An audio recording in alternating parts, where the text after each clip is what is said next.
তিনি আমাদের স্থাপত্য অঙ্গনের একজন আচার্য। তার স্থাপত্য দর্শন বুঝতে হলে কেবল তার স্থাপত্যকর্ম নয়, তার জীবনবোধকেও পাঠ করতে হয়। সংস্কৃত শব্দে আচার্য হলেন সেই ব্যক্তি যিনি নিজের জীবনাচরণ দিয়ে শিক্ষা দিয়ে থাকেন। বাংলাদেশের যে স্থপতি সর্বপ্রথম এদেশে আধুনিক স্থাপত্যের সূচনা করেন, তার প্রখর সৃষ্টিশীল মেধা ও দূরদৃষ্টি নিয়ে তিনি হলেন স্থপতি মাজহারুল ইসলাম। তিনি বাংলাদেশের স্থাপত্য পেশা চর্চারও পথিকৃৎ। স্থপতি থেকে স্থাপত্যের আচার্য হয়ে ওঠার এমন দীপ্ত উদাহরণ বাংলাদেশে আর দ্বিতীয়টি নেই। আজ 25শে ডিসেম্বর, মাজহারুল ইসলামের 102তম জন্মদিন। তার জন্মদিনে বন্ধন পরিবারের পক্ষ থেকে এই শ্রদ্ধার্ঘ্য। 1923 সালের 25শে ডিসেম্বর মুর্শিদাবাদ জেলার সুন্দরপুর গ্রামে তার জন্ম। তার বাবা ছিলেন কলেজে গণিতের শিক্ষক। এই স্কুলেই পড়াশোনা শুরু করে পরবর্তীতে তিনি পদার্থবিজ্ঞানে স্নাতক সম্পন্ন করেন।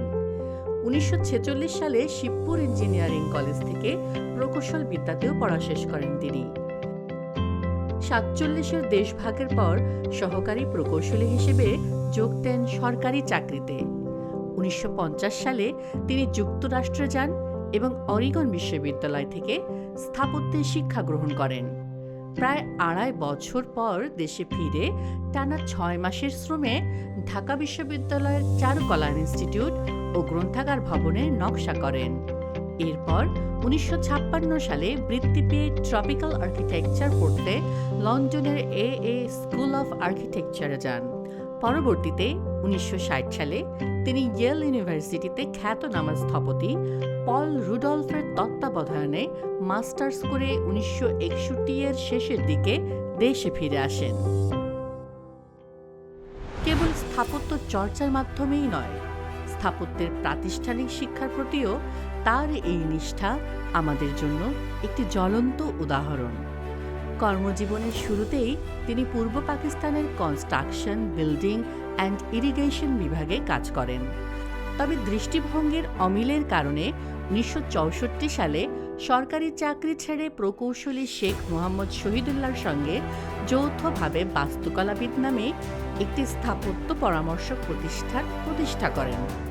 বাংলাদেশ প্রকৌশল বিশ্ববিদ্যালয়ে স্থাপত্য অনুষদ প্রতিষ্ঠার ক্ষেত্রেও তার গুরুত্বপূর্ণ অবদান রয়েছে এবং সেখানে তিনি খণ্ডকালীন শিক্ষক হিসেবেও দায়িত্ব পালন করেন।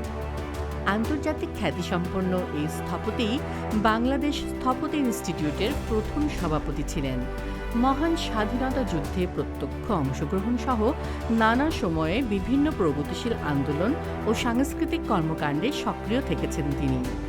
তার উল্লেখযোগ্য কাজগুলোর মাঝে আছে ঢাকা বিশ্ববিদ্যালয়ের চারুকলা ইনস্টিটিউট ও লাইব্রেরি ভবন, ঢাকার নিপা ভবন, চট্টগ্রাম ও জাহাঙ্গীরনগর বিশ্ববিদ্যালয়ের মাস্টার প্ল্যান, জাতীয় গ্রন্থাগার ও আর্কাইভ ভবন সহ আরও নানান প্রকল্প। বাংলাদেশ সরকার তাকে 1999 সালে স্বাধীনতা পুরস্কারে ভূষিত করেন। একই বছরে তিনি আমেরিকান ইনস্টিটিউট অফ আর্কিটেক্টসের জাতীয় সম্মেলনে ফেলোশিপ অর্জন করেন।